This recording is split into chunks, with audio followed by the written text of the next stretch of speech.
한 주간 주님 안에서 평안하셨습니까? 은혜로운 찬송 이야기의 문성무 목사입니다.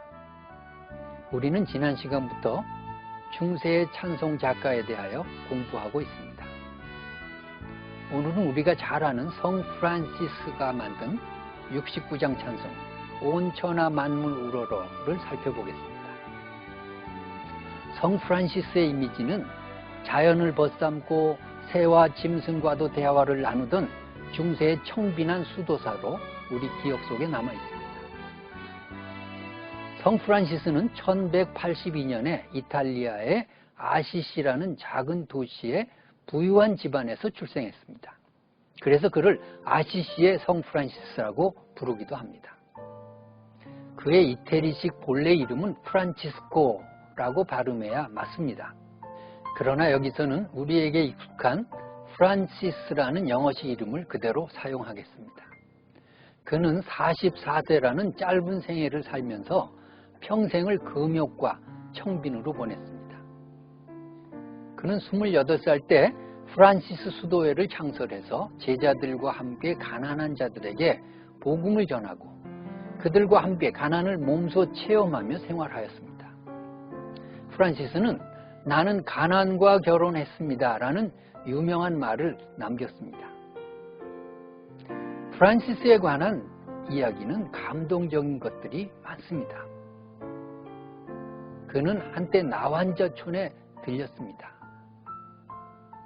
그때 나환자들에게 가진 돈을 다 나누어주고 사람들이 가까이 하기를 꺼리는 환자들의 몸을 직접 안아주고 평화의 입맞춤을 하였습니다. 그는 이슬람 신자에게 가서 복음을 전하기를 원했습니다. 한 번은 이슬람 신자들이 많이 사는 모로코에 복음을 전하러 가다가 길에서 열병을 얻어가지고 죽을 뻔하기도 했습니다. 이러한 헌신의 감명을 받은 사람들이 그의 곁에 모여들면서 제자의 무리가 형성되었습니다. 이들 중에는 이슬람 교도도 있었다고 합니다. 프란시스는 기도의 사람이었습니다. 그는 기도 중에 깊은 영성의 세계를 체험하였습니다. 이런 이야기도 있습니다. 그가 1224년 라베르나라는 도시에서 주님의 순환을 묵상하며 기도하던 중에 주님께서 십자가 위에서 받았던 5가지의 상처가 그의 몸에 그대로 박히는 경험을 했다고 합니다. 그는 평생 십자가의 흔적을 몸에 지니고 살았습니다. 그래서 사람들은 그에게 제2의 그리스도라는 칭호를 붙여주었습니다. 프란시스의 아버지는 부자였습니다. 그러나 프란시스는 아버지의 가게에 있는 비싼 물건들을 팔아서 성전 건축에 어려움을 겪던 가난한 신부를 도와주는 일도 있었습니다. 이 때문에 그의 아버지로부터 유산 상속권을 박탈당했습니다. 한 번은 프란시스가 길에서 강도들의 습격을 받았습니다. 그때 그가 강도들에게 나는 위대하신 왕의 사자입니다 라고 담대하게 말했더니 강도들이 그를 정신병자라고 생각해서 구덩이에 던져버렸습니다. 그러나 구덩이에 빠진 그 속에서도 그는 하나님을 찬양했다고 합니다. 이러한 프란시스의 삶에 큰 감동과 충격을 받은 사람들이 그의 곁에 모여들어 프란시스 수도회가 생겨나게 되었습니다. 그는 제자들에게 항상 형제라고 불렀습니다. 그의 겸손과 인간 사랑을 엿볼 수 있는 대목입니다. 그의 수도회 공동체에는 상하 관계가 없었습니다.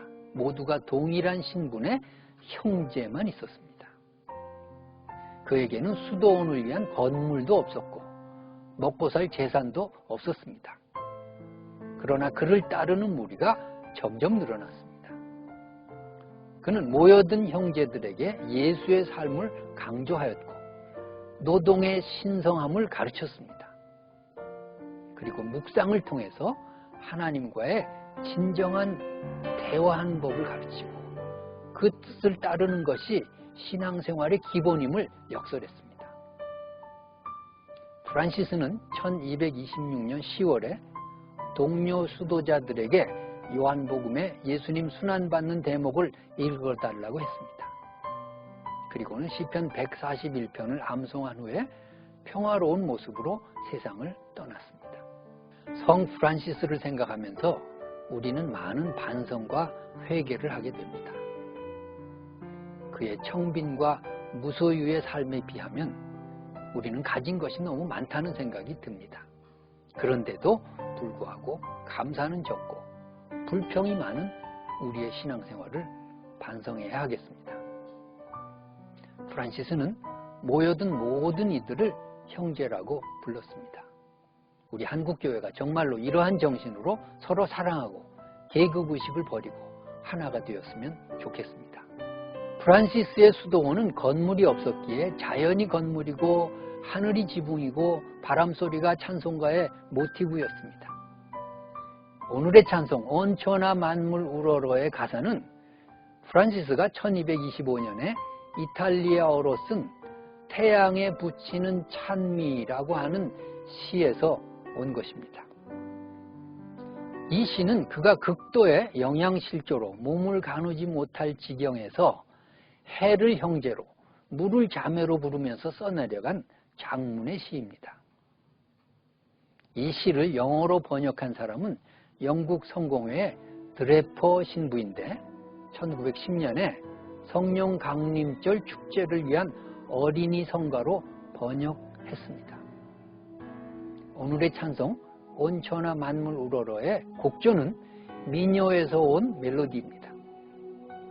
이 곡은 나중에 칼뱅이 1539년에 발행한 첫 번째 시편가에는 시편 36편의 곡으로 사용했고 그 다음에 만든 시편가에는 시편 68편의 곡으로도 사용했습니다. 이 찬송가는 1623년 독일의 쾰른에서 발행한 가톨릭 성가집에 처음 수록되었는데 본래는 Lasset uns erfreuen herzlich 우리 모두 크게 기뻐하자 라는 가사로 시작되는 부활절 찬송가였습니다. 이 찬송가를 현재와 같은 형태로 편곡한 사람은 영국의 윌리엄스였습니다. 그리고 우리나라 찬송가에는 1935년 신편 찬송가에 소개되어 있습니다.